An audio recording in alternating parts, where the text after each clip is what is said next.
at the Kitchen Studios. This is the Pencil Pushers Podcast. Welcome, folks, to the Pencil Pushers Podcast. I'm your humble host, Mike Rosado, here with another banger episode with our very special guest, Ron Husband. Ron is a master illustrator and animator who was employed by the Disney Animation Studio from the mid-70s until 2013. He worked on classic characters during their renaissance in the 80s and 90s, such as Gaston, Jafar, Pumbaa, John Smith, Dr. Sweet, and more, which we do talk about, but the real meat of our conversation comes when we dive into his passion for drawing and a passing of the torch as we talk about his decades of knowledge through teaching at schools, as well as his amazing book, Quick Sketching with Ron Husband. This one's a little personal, too. Ron was the first animator that ever connected with me when I wrote Walt Disney Studios as a 12-year-old, dreaming of working there as a career. He was candid, open, and super humble as he talked about the importance of being a team player and working for the greater vision of an artistic project. I'm super pumped to share this discussion with you, so do yourself a favor. Follow him on ronhusband.blogspot.com while I invite you to sit back, relax, and enjoy our chat with Ron. We are here with the great Ron Husband, illustrator, author, teacher, and of course, master animator. Has been with the Walt Disney Studios for almost 40 years before he left Disney. 38 to be exact, yeah. 38 years. Now, Ron, you were firstly welcome and thank you so much for being a part of the podcast. Well, I appreciate you reaching out and touching base with me and making it possible for sit down and just have a informal conversation. Absolutely. Yeah, it's my pleasure. You have been one of the most interesting things about having conversations with people who have been truly fortunate enough to have been through the Disney era that was essentially the renaissance of Disney animation and really kind of hand-drawn animation in a lot of ways. One of the reasons why I love to have conversations with folks like you is there's so much that you've seen, so much you've experienced. There's so many touch points of highs and lows within the history of probably the greatest creative studio of all time in history, right? And it's amazing to think that you literally came at the beginning of this, what was essentially the transition period of the animation giants that had been there for 40, 50 years. You were there at basically the inception and onto this massive insurgence of giant films that, even for the first time ever, we're getting these Oscar awards for Best Picture with Beauty and the Beast, etc. First of all, honored to speak with you because you're such a talent and you've been doing this for so long. And as I've told you before in a message when I introduced myself to you or reintroduced myself to you, I had actually spoken to you. I sent a letter out to Disney. You had sent me a letter back with words of encouragement and even took the time to draw on top of mine with another piece of paper and give me instruction on how to do that, which obviously spoke to your kindness and also your desire to teach what you have learned over the years. So thank you so much for that. And considering how long you've been doing this and how you've traversed through this amazing timeline with Disney, what would you say is the most, incredible story or memory that you have in your career with Disney? Wow, that's it's like asking who's your favorite child. They've all been, big milestones, stepping stones from the very first day of my employment there. It was a learning experience, which continues to this day. So, it's like you learn your ABCs and you learn how to count, and you learn how to do multiplication, and it's that type of journey, because it's just been just a complete learning experience. From the 9 old men, doing in-betweens for Frank Thomas, and being able to be around such talented people, Glenn Keane, Mark Henn, Nick Ranieri, and Eric Goldberg. I mean, Andreas Dees. You can go right down the list of people, and it just have almost a never-ending array of people that you've been exposed to, John Musker, Ron Clements, and, it just, there's not a highlight, there's many, many spotlights, Yeah. Now, it's interesting, when you started back in 74, 75, right? February 10th, 1975. 1975. You actually had already started a little bit of a career as a commercial artist. That is something that you wanted to do initially. Is that correct or no? No, that's not correct at all. Oh, okay. Tell me. When I went to University of Las Vegas. Well, I went to out of high school. I went to a junior college. Born and raised in Southern California, Monrovia, California, particularly. And I went to out of high school. Went to Citrus College. So I kind of wanted to do something in art, not really quite knowing what. Because I always had the talent to be able to draw, and I've got sketchbooks that go back to 1962. I was 12 years old. My earliest remembrance of drawing was like 4 years old, putting wax paper over comic book covers and copying that. And so, I've always had this talent, but I didn't know quite what I wanted to do with it particularly, because there was, no real exposure to artists, art careers, that type of situation. So nobody in your family was interested in art? You didn't pull this from anybody in your family at all? No. It was just an interest I had, and a single parent. My mom raised 4 boys. I was the youngest of 4 boys. My next brother to me is he's like 13 years older than me. So by the time I got 5, 6 years old, they were grown and out of the house. So it's sort of raised sort of like a single child mostly in that sense. But I just never had an idea of what I wanted to do with the art talent. I just love to draw, and and so I'm literally almost taking it for granted. I could draw, so it wasn't that big a deal. That I could pick up a pencil and whale away with it. After, like I said, out of high school, went to Citrus College, junior college, and majored in art. But the thing that really kept me in school, literally, was I played football in high school and also right. At junior college, and I was awarded a football scholarship to the University of Las Vegas, and I was able to finish up with my BA there. And with the instructors getting a little more serious about what do you want to do, I gravitated towards, I wanted to be a commercial artist and do book, magazine, illustration. I've seen at the time Robert McCall and Bob Peak and a number of illustrators that sort of piqued my interest and said, well, I'd like to try that. And so my portfolio was geared towards commercial art. And, was that something you were fascinated with in high school, or did that just develop in college as you started to? Yeah, it just developed in college. In high school, my freshman year, I didn't take art at all. It wasn't that big a deal. I could draw, so it really didn't pass my mind that this could be a career path. And so I took art my sophomore year. And midway through my junior year, I got kicked out of art class. So I had about a year and a half of high school art with my high school art teacher, Miss Dorothy Clemens. Very good. She was very justified in kicking me out of class. I won't go into the story, but sounds like my high school years. Yeah, but she gave me the boot, but she encouraged the class to carry a sketchbook. And so I took her advice, and I'd always been carrying sketchbooks on a regular basis since high school. But I had sketchbooks going back, like I said, to till I was 12 years old. And this I was about 16 when I got kicked out of class. I've got to ask you. I've got to ask you what happened. Well, she was extremely encouraging of the students, and she made it possible. She took about 4 or 5 of us to Art Center and showed us our actual art school.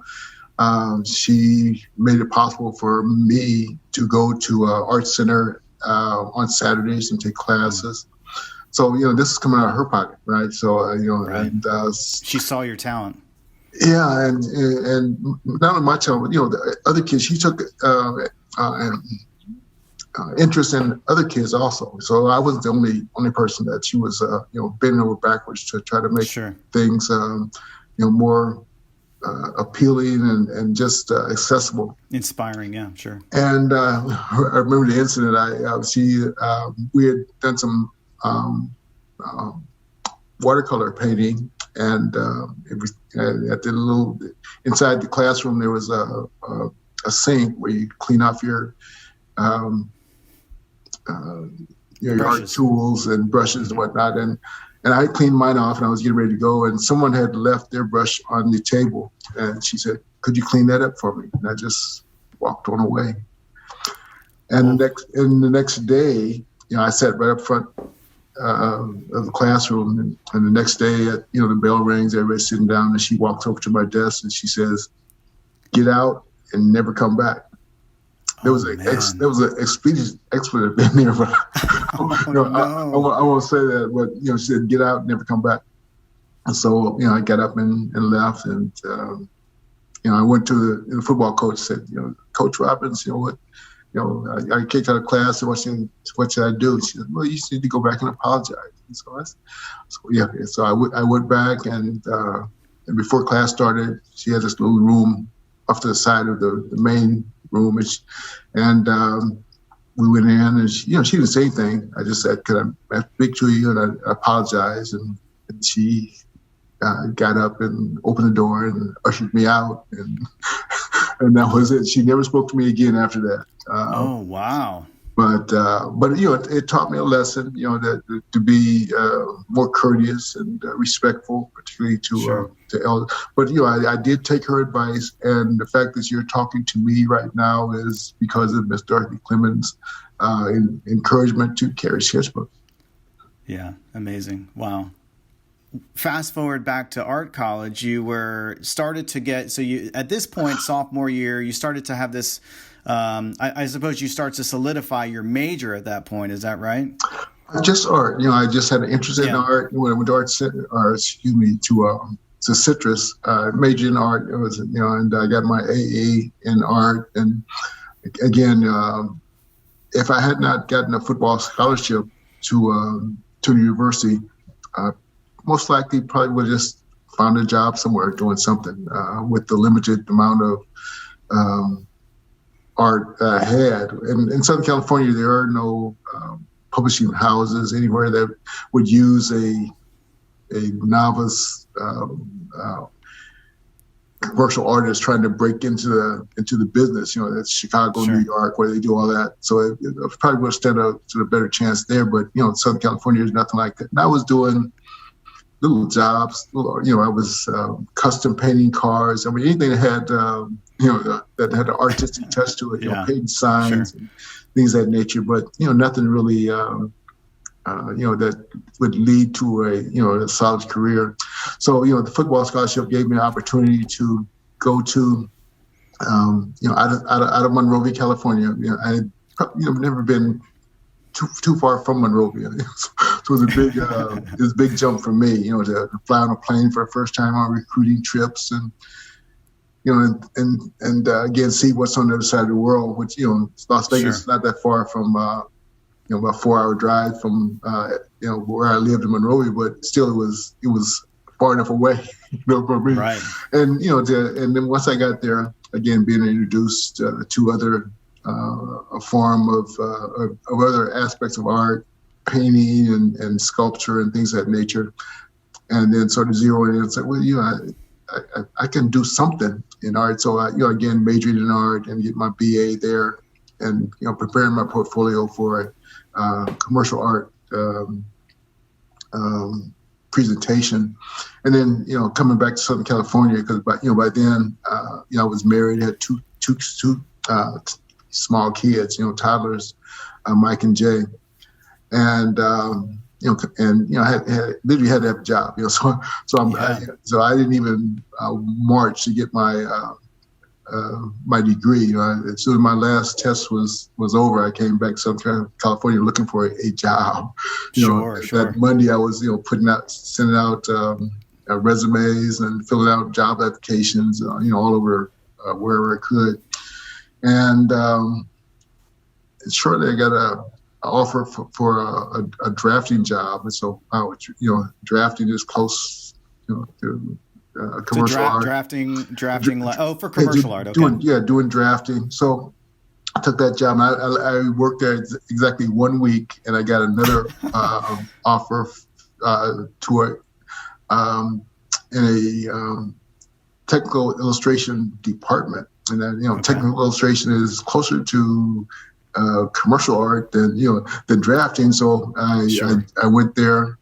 Honeywell was a company, and they had a contract with the Navy in which they were doing exploded views of engineering plans and stuff like that. Well, they were more geared towards computers. Okay. This was like 70, 73, 74, where computers were as big as your icebox, right?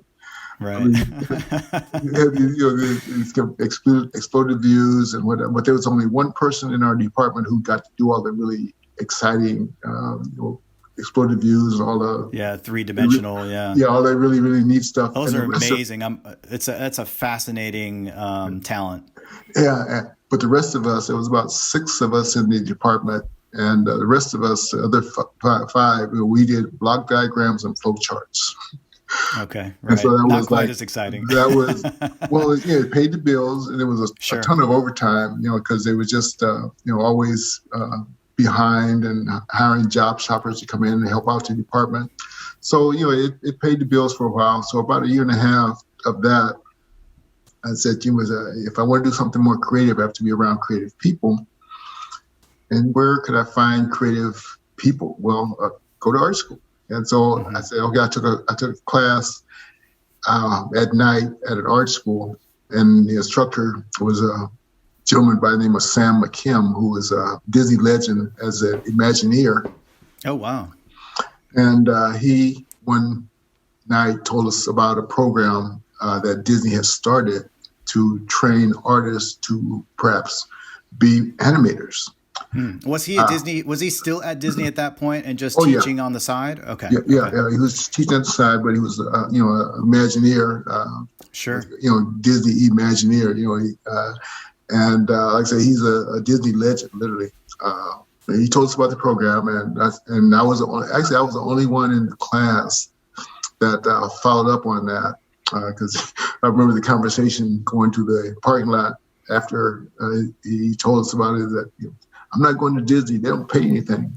But for me, it was an opportunity to, I want to do something more creative. So he put me in contact with Eric Larson, who was heading the trainee department, because they had initiated this probably in 1971. This was 1973, and then in 1971 they had initiated the trainee program, and looking literally worldwide to bring in artists that they could perhaps train to be animators. Because in 1937, when they made Snow White, Eric Larson, Frank Thomas, Ali Johnson, Bill Tytler, Lounsbury, and Tyler, Tyler had died, before this. This is like the 70s. But these young guys, they had come up. Okay, gotcha. Right. They had come up, and they were still animating, and they never really trained anybody to take their place. If you get you got they thought they were going to live forever, I guess. Well, and they never really trained anybody to come along and sort of take on when these guys were getting ready to retire and older. And rather than let animation like literally die on the vine, they I think Willie Reitherman and several others, if we can harness some young talent and take advantage of the older gentlemen who are still there, that can pass on that knowledge, because Frank and Ollie, Lounsbury was still there, Milt Call was still there. And so these guys, they could take advantage of passing on the information that they've garnered for the last, 40 years or more. Mm-hmm.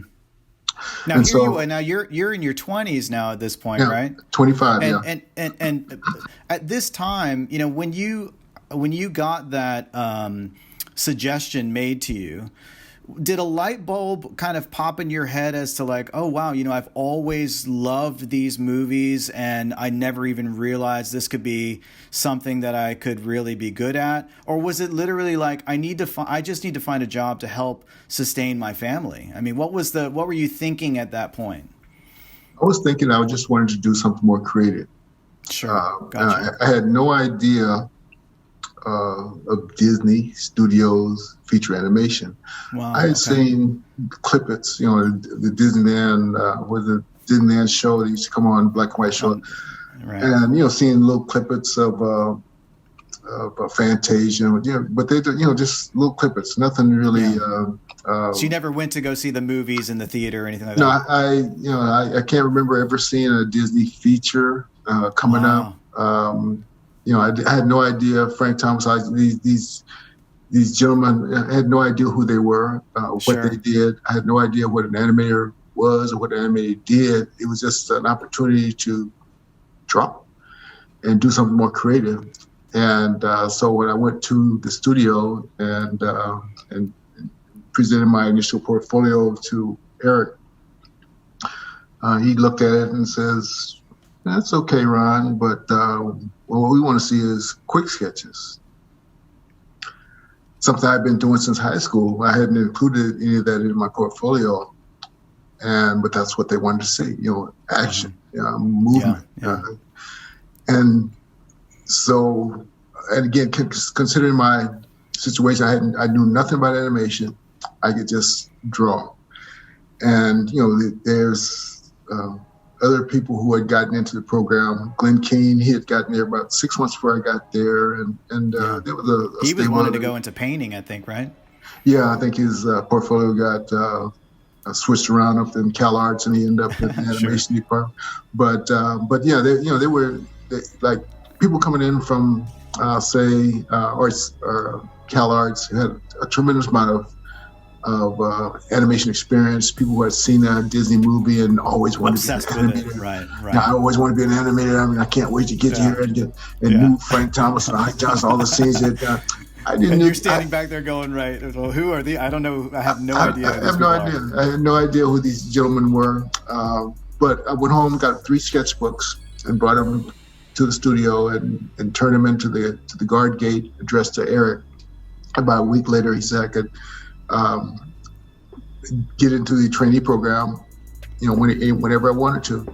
So, but based on my potential, they saw in my drawings movement and motion, and I could capture animation in the sense that not so much capture animation, but they saw the potential. I could perhaps, if I learn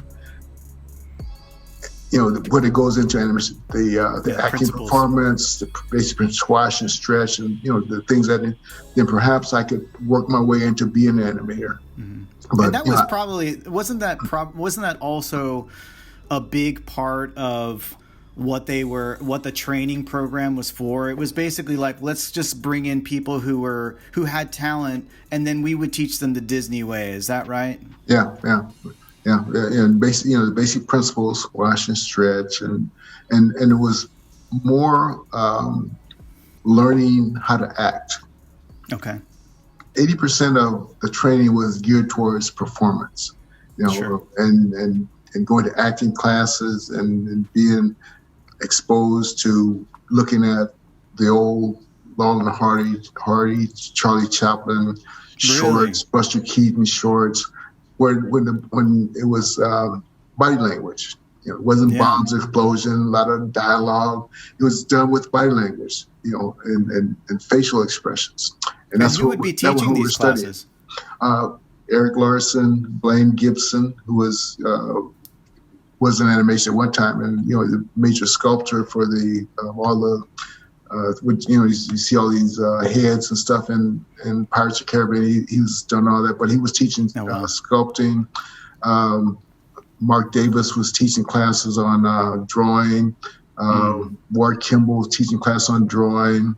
Wow. So we had these older gentlemen who were devoting their time to try to pour into us a positive learning experience, and how much could you absorb. And because you weren't hired, literally, you came in as a trainee. They trained you for 4 weeks to do a little short test, maybe 2 or 3 seconds of a rough test. Okay. And my rough test was of Goofy, and trying to draw on model. And you learn about timing, and you learn squash and stretch and just the basics. Because again, they took in consideration I had no animation experience whatsoever. So what I did after 4 weeks, was probably a pittance to what, say, Glenn King comes in. He does after 4 weeks. I'll have to go through the training program, but they were looking at where he picking up the basic concepts, these things, and looking at being able to flip paper for the first time and seeing a line move, Yeah. And it was all new to me, because I started learning from day one. And if you pass the first 4 weeks, you were extended another 4 weeks to do, to see the information that you had gained and garnered, just putting that into another test, plus continued learning. Yeah. And if you pass how were you feeling at this point? Were you nervous, being that this was a completely new arena for you? How were you getting excited? What were you feeling at this point? No, it was just an opportunity to be creative, and it was a great environment. Every day it was a learning experience, and you went to I can't say went to work, because you get paid to draw. That's not work, right? Amazing, yeah. And it was an experience that I was just enjoying, and I can't say I was nervous. Everybody sort of, when you go, you turn your tests in for the review at the end of 4 weeks or the end of 8 weeks, and you got to sit around for a couple of hours waiting for them to show it to to a group of seasoned animators, as well as some staff, administration, and this guy's gonna, he seems like he's picking it up. Let's keep him on for another 4 weeks, or this person's not really getting it, so they got to go. So he was basically sink or swim. But I just never, really sweated it. It wasn't like I was so confident that I was going to make it. I know nothing about animation, nothing. Sure. And so, it was just an opportunity to put forth. Because again, there was no guarantee that you were going to stay, because you didn't join the union until after the 4 weeks or 8 weeks. Okay. And at the end of the eighth week, showing your little test, and if it passed, then we were up on the second floor of the animation building. They would send us down to the first floor where they're actually doing the production. They were working on rescuers at the time. And so these gentlemen the animators would have a pool of in-betweeners. That's what we were doing, in-betweening for the animators. And just for context too, for people who don't know, can you explain what an in-betweener does? Yeah, based on the concept of 24 individual drawings per second of screen time. If you got drawing 1, say the animator would do drawing 1 and say drawing 9 and drawing 24. So you do 3 drawings in that series. And then the in-betweener, that's why I call it in-betweener, because the in-betweener would put the drawings in between the key drawings that the animator had done, making sure that they were in proper arc and they were drawn properly and they were doing what the animator wanted. And that was the way that literally I learned animation, doing in-betweens for Frank Thomas, because at the time, when they sent you down, and whenever you started in the rotation, your 8 weeks started, 4 weeks, 8 weeks started.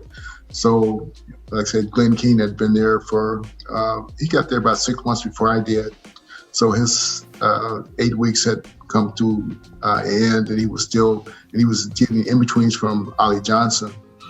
And so whenever you started, your 8 weeks would start, literally. But they didn't have room enough for us downstairs. But then when room opened up, I say room, there's actually, room in the animation building, separate rooms. And then when rooms opened up, then they sent the trainees from second floor down to the first floor, again, where they were doing their production. And Glenn and I were teamed up because we shared a room. At the end of a hallway. Like when you were doing the training and stuff like that? We're doing the training, yeah. And Glenn was doing in-betweens for Ollie, and I was doing the in-betweens for Frank. And, and so it was literally a complete learning experience every day for me to do in-betweens and have Frank to show me, what I was doing wrong and what I need to do to make a proper in-between. Sure. But that was the way my learning started. And again, not knowing who's Frank Thomas, who's Ollie Johnson, right? Who's Ward Kimball, who's Eric Larson. I never knew until you started looking at the Disney films and screening the films and seeing the name, the credits. Oh, that's Captain Hook. Yeah. Okay, this is what I'm doing in-betweens for, right? Okay, yeah. Wow. So, what was the magic moment when you felt, and I'm assuming that you did fall in love with animation, what was the moment that you, if you could recall, the moment that you actually fell in love with animation? Was there a period or a character that started that for you? No. I can't say. I'm a challenge. I can't say it's a love affair. It's more of a challenge to be able to pull off a successful piece of animation, because sure. It's about acting, it's about performance, it's about others who are going to see your work on the screen, and how are they going to react to that? If you've got a scene that's supposed to be emotional and bring out a sadness, or a scene that's supposed to get the audience to laugh or to be in a different mood, then a successful scene is able to pull that off, like a successful actor who's putting on an action performance and he's trying to be serious, and the audience is snickling and laughing at I can't believe he's doing, and that becomes not quite a good action performance. And so the challenge is to put forth an acting performance from your character that you're working on, because one of the designations of an animator is an actor with a pencil.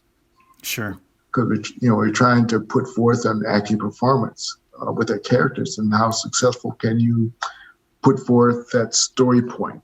It's a tremendous amount of it's the director's picture, right? And we're just trying to help him put forth his story.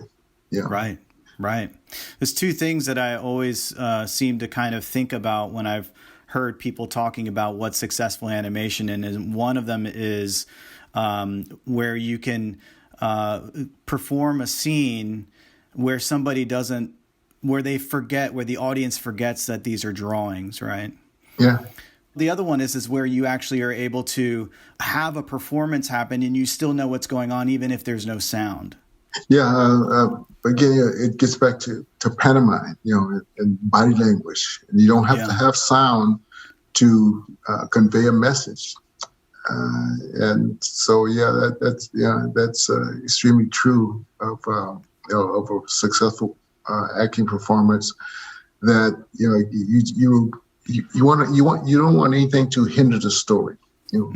Bad drawing, off angle, not in the right body language to convey the message. That's all a part of good storytelling. And like I said, you want the audience to forget that it's a drawn picture. That Simba, he just lost his dad. The little boy just lost his dad, and he's dad, and that brings total silence to the audience. Absolutely, because they're following the story. Because so well animated, and everything is working together. The background, the layout, the colors, the sound or lack of sound, everything's working to tell the story. Yeah, it's always serving that, isn't it? Yeah, and always with the audience in mind. And that's one of the big takeaways that I've continued is always having the entertainment value for your audience, because as artists, we have a lot more understanding of our character than the audience does. But do they understand that? And right. A word I framed, made up word I've come up with: quick sketch, illustration, animation. All three, one word, one big word. What is? Well, basic concepts of basic shapes, balance, proportion, perspective, timing, squash and stretch, and Sure. there's a whole list of things that you look for in a good quick sketch that you also look for in a good piece, a good illustration, and you also look for in animation. And there's a tremendous amount of overlap of all three of these disciplines that I've seen really, really work in my career. Having written a book on quick sketching. So what I'm looking for in a quick sketch, what I'm looking for: balance, proportion, storytelling.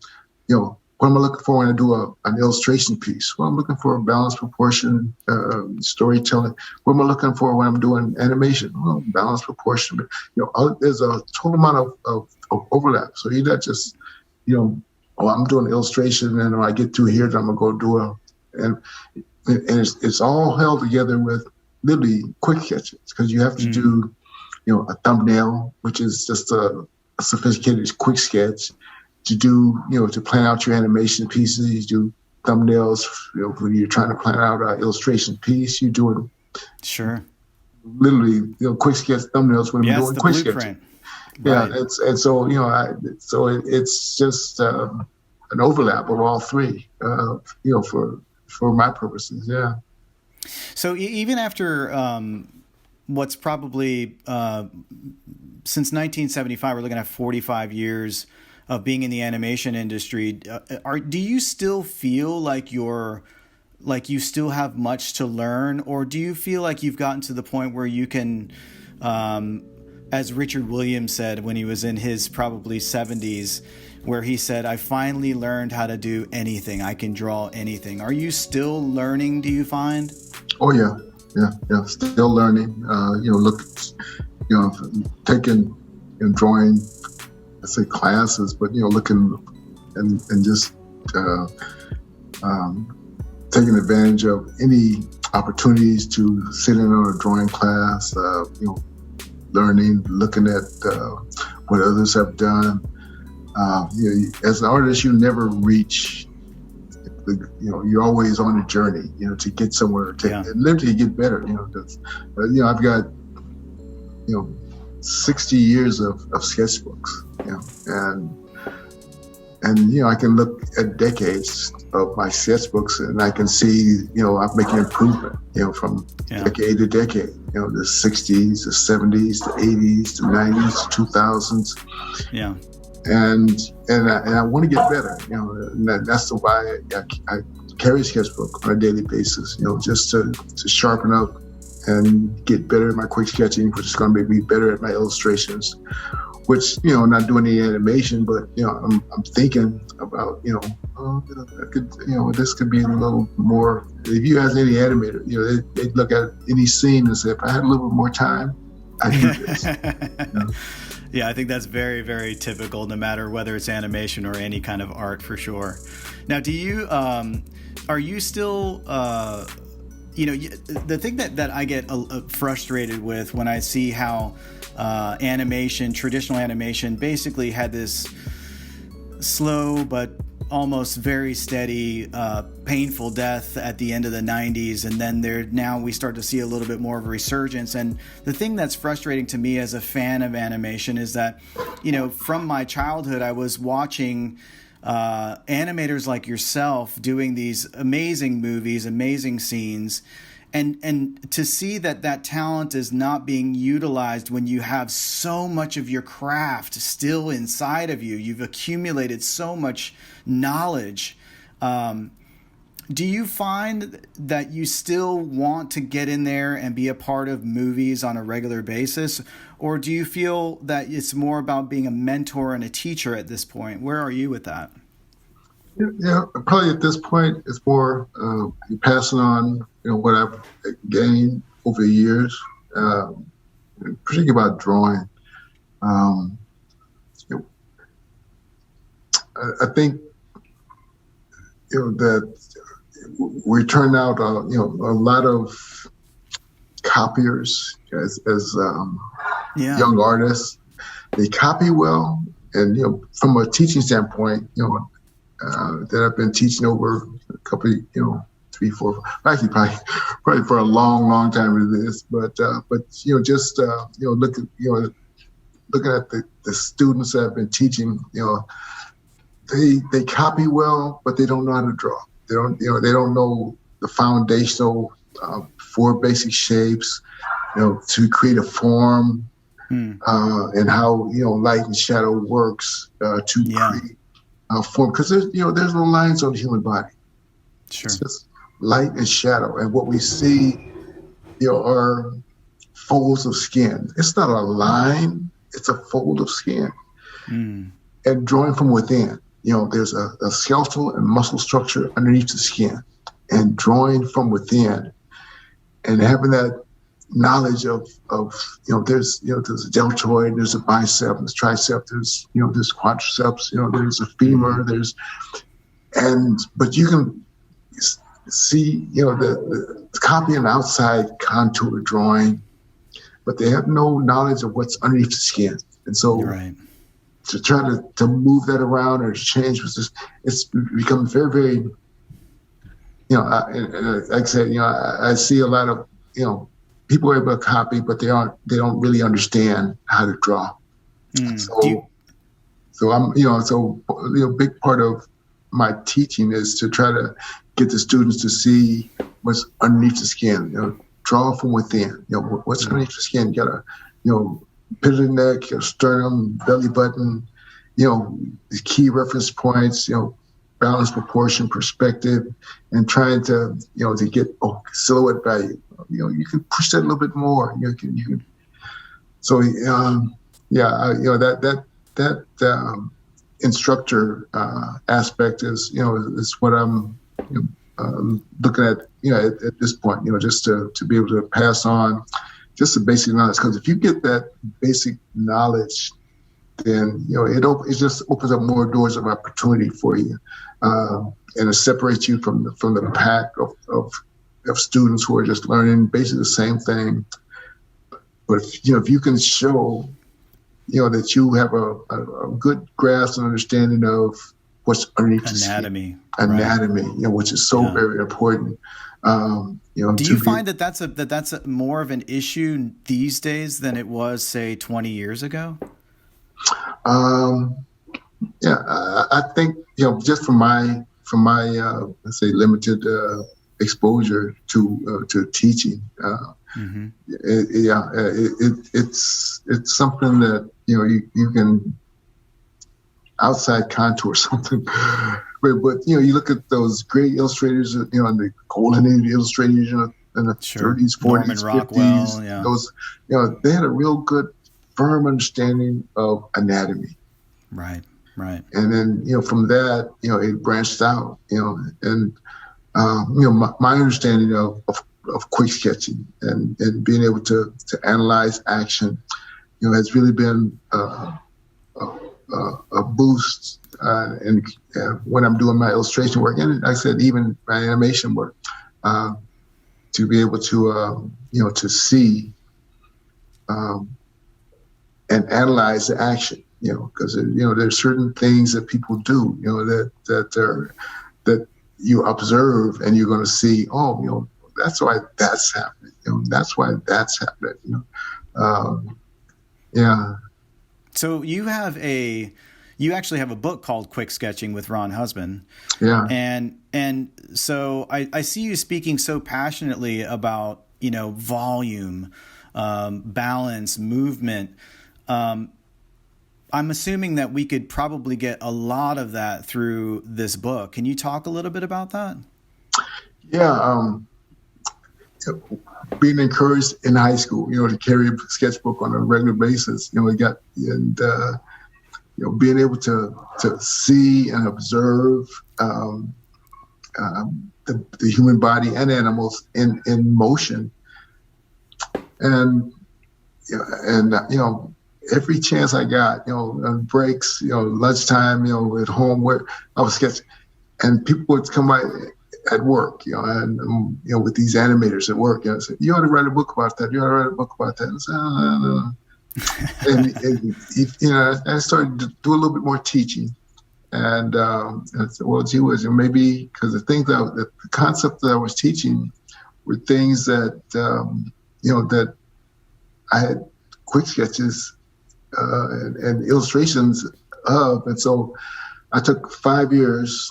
It took me 5 years to write the book. I was working at the time, and so 8 hours at work or more, and then come home and a couple hours a night, and going through all my sketchbooks to try to pull the images that would fortify the text.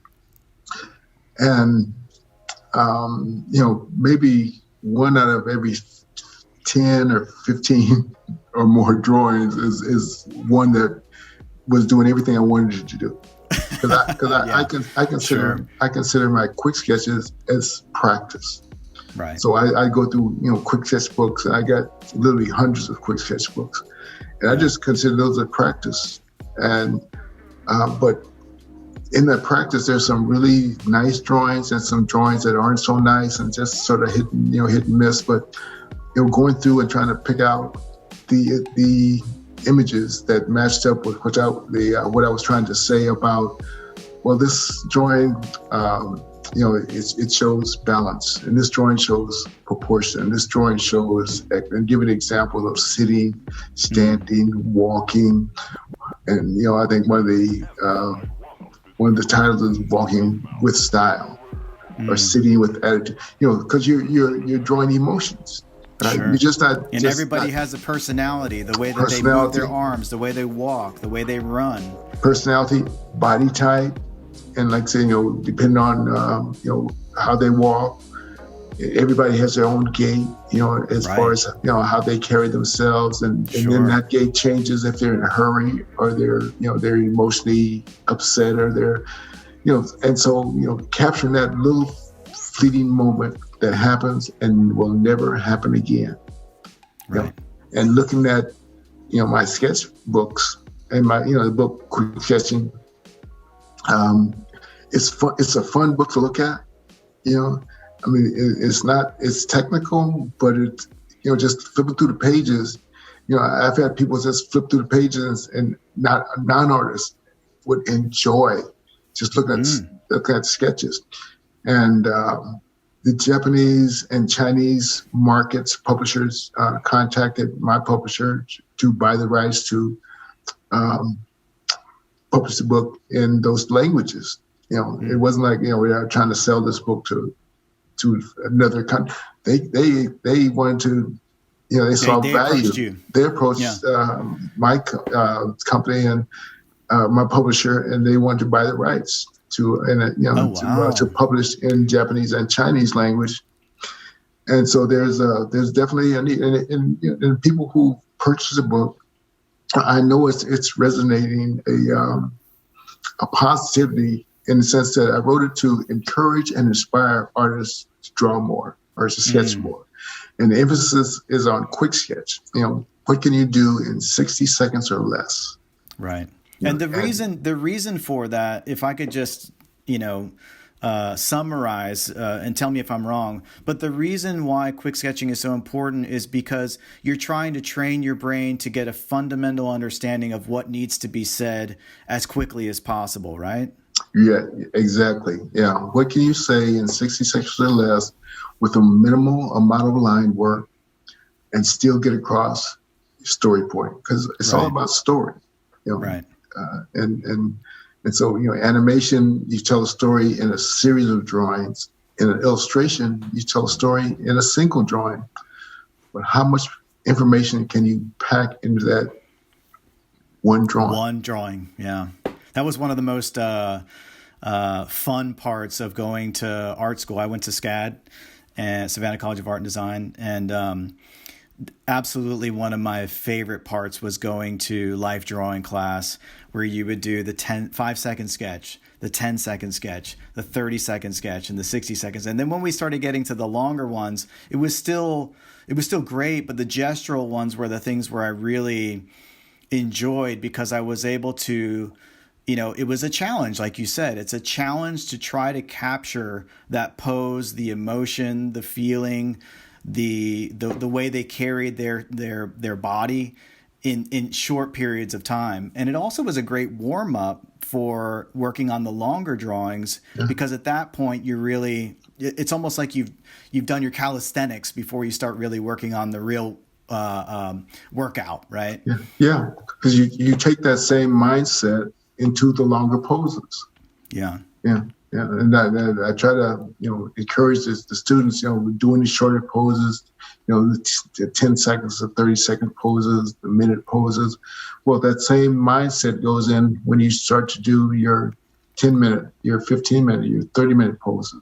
Same mindset, same. What are you looking for? Basic shape within the pose that the model's taken, negative and positive shapes, balance, proportion, and oftentimes when we were on campus, I'd have the students the model will take a pose and have the students walk around the model to say, there's a backside of this model. Wow. Whatever you're looking at the model, there's a backside. Keep that in mind. It's not just the outside contour. Because again, there's no lines on the human body. We express through lines, but light and shadow and folds of skin. I would imagine that you were probably one of the people at Disney that went to life drawing classes on a regular basis. Is safe to assume? Yes, and most of the animators would find time to go to drawing classes at night or even during lunch hour, because the studio would bring in teachers, and actually Walt Stansfield in his books that he wrote, all the notes that I think that Don Hahn compiled all his notes to put in his book. You probably yeah. Oh, okay. Yeah. Is that the one right here? Before or after? No, it was what is it? The name escapes me, but he compiled a 2-volume of Walt's notes with illustrations and what's the name of that thing? Walt Stansfield, Drawn from Life. That's what Drawn from Life. Okay. And actually, Don Hahn was the one who put me in contact with who published Walt's notes, his books. Focal Press, yeah, and he had just finished working with them, and the big issue was because looking at my book on quick sketching and Walt's book on Drawn to Life, the drawings are almost similar. They're similar, and the question was asked me by Focal. Well, if we go ahead with this, what's the difference between your book and Walt's book? We just got to publish. You can't publish two. Well, Walt's book was based on a model, because he had us draw it. Because I was there at all those sessions, so all those notes he passed. I have all the notes, right? He passed them out. Oh, wow. Yeah. But we had a model that we were drawing from. Yeah. My book differs from Waltz is that you're looking at life. You're looking at not somebody who's going to pose for you for 2 minutes, 3 minutes, 10 minutes, 15 minutes as a pose, where you have all the built-in balance, proportion, perspective. You got all that built in a quick sketch. You're looking at a live person walking toward you, away from you, right, gesturing, doing something, and then it's gone. Right. You're talking about the concept of standing in a coffee shop, watching people walk by, sitting at their table, talking with friends, going to the zoo, that type of thing. Well, past that, you're not sitting watching a person sipping a cup of coffee. You're looking at a person outside who's just dropped a dime, picked it up, and kept on walking. You're looking at a person who's entering into a cab. He gets in, and he's gone. Yeah. At what moment are you gonna put down on paper as he walks up to the cab, opens the door, gets in the cab, and he's gone, or he's walking past you, and he's gone. He or she is there, and they're gone. And what do you draw from that? Sure. And a big part of it is observation. You observe how a person's walking as they come towards you, or they're going away from you, or whatever they're doing, or they stop and they light a cigarette. And they're gone, or they toss the match, and that little flick of the wrist as they toss the match and they walk away. Are you going to be able to capture that? Right. Because that's a moment that happens, and it'll never happen that same way again. Are you able to put that down on paper? So it goes past just a cafe drawing, where you're sitting there drawing a person for 1, 2, 3, 4 minutes, and you got this little illustration drawing in your sketch pad. You're talking about a person who's, he's there and they're gone. And sporting events, basketball, football, perfect baseball. Example. Yeah. Where you're seeing a split second of action and it's gone. And right. I'm dealing with all that, those chapters in my book, and trying to say, okay, this is what you look for. Say you're figure skating, or you're watching a dog. You're watching a dog walk, and are you're looking at racehorses, or whatever you're doing. Observation and observing what's taking place, and then putting that down on paper. Because by the time your pencil hits the paper, that person is gone. Right. What do you remember about that pose? What do you remember about that? You've completely sold me. I'm buying it. I'm buying 5 copies tonight. This is something that I as an illustrator now, and also, I dabble with animation and stuff. And I, as I said, I love doing quick sketches, and I find so much value in that when I'm trying to figure out, a scene that I'm developing. And it feels like this is something, as you said, you're always learning, and I'm always learning. I still feel like I'm a student 100%. And this feels like a book that I absolutely need. So I'm sure that the people who are listening will definitely be seeking that out too. And it's Quick Sketching with Ron Husband is the actual name of the book, right? By Focal Press. Yes, yeah. And take a look at, on Amazon, and look at the reviews. It's got like 4.5 out of 5 stars of people who've purchased it, and the feedback that they give. You're able to read the feedback.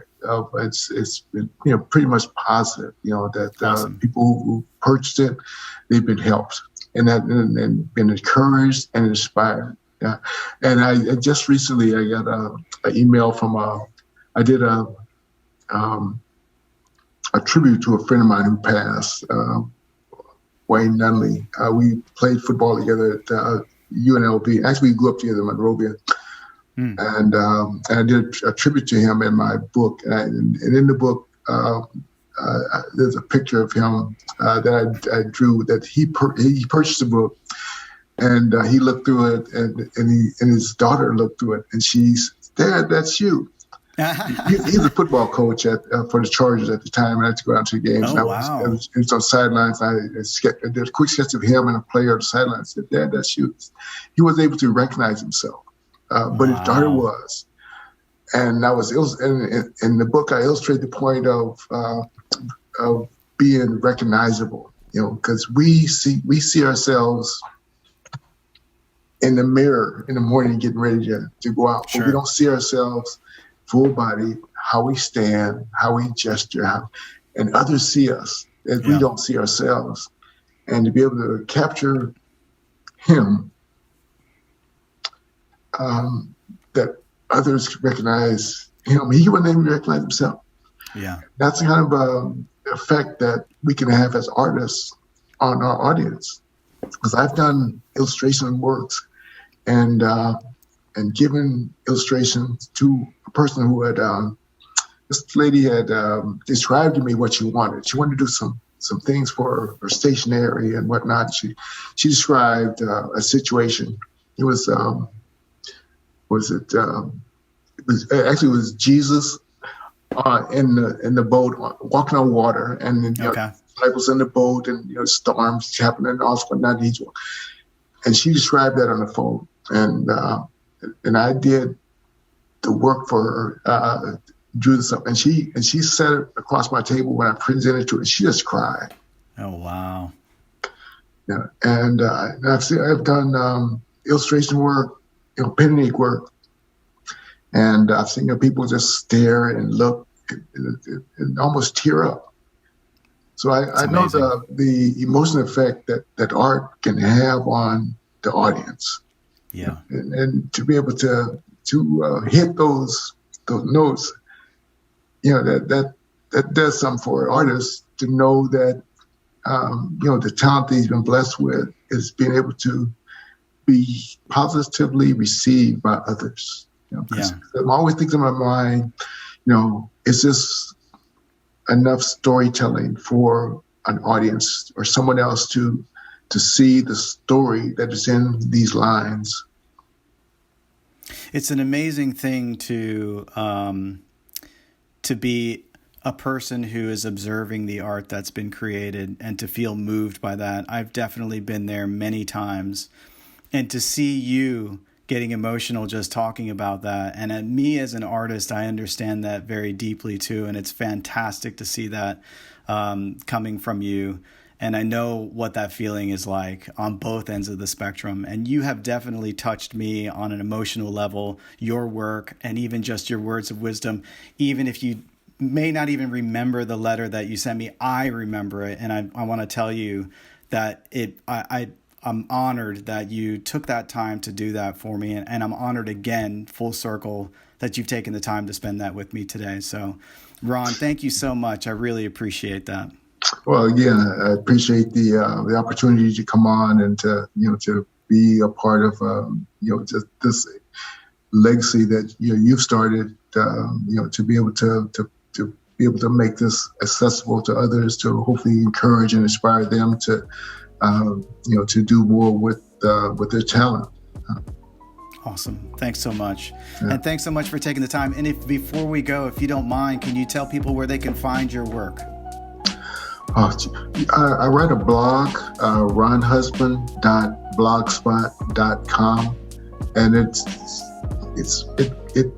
chronicles my time at Disney and just be artwork, because it's basically blogging. It's called blogging my art, literally blogging my art through the years, and so that's a good place to start. Learn more about my approach to art, my view of art.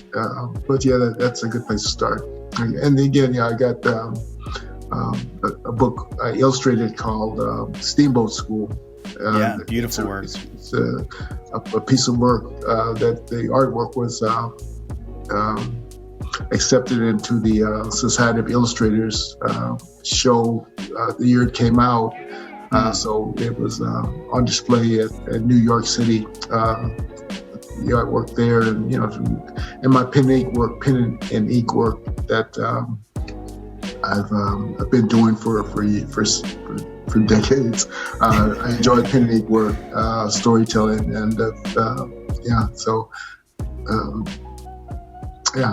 I'll leave it at that. Awesome.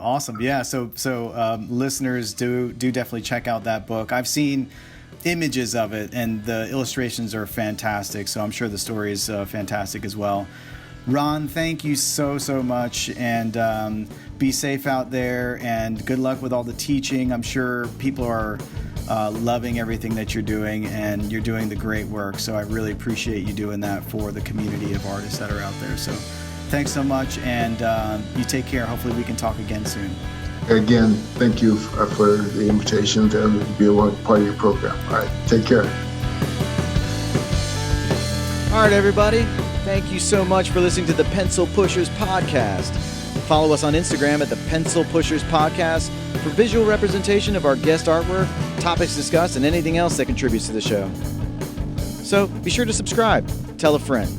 Tell lots and lots of friends. Become a leadhead. And we're out.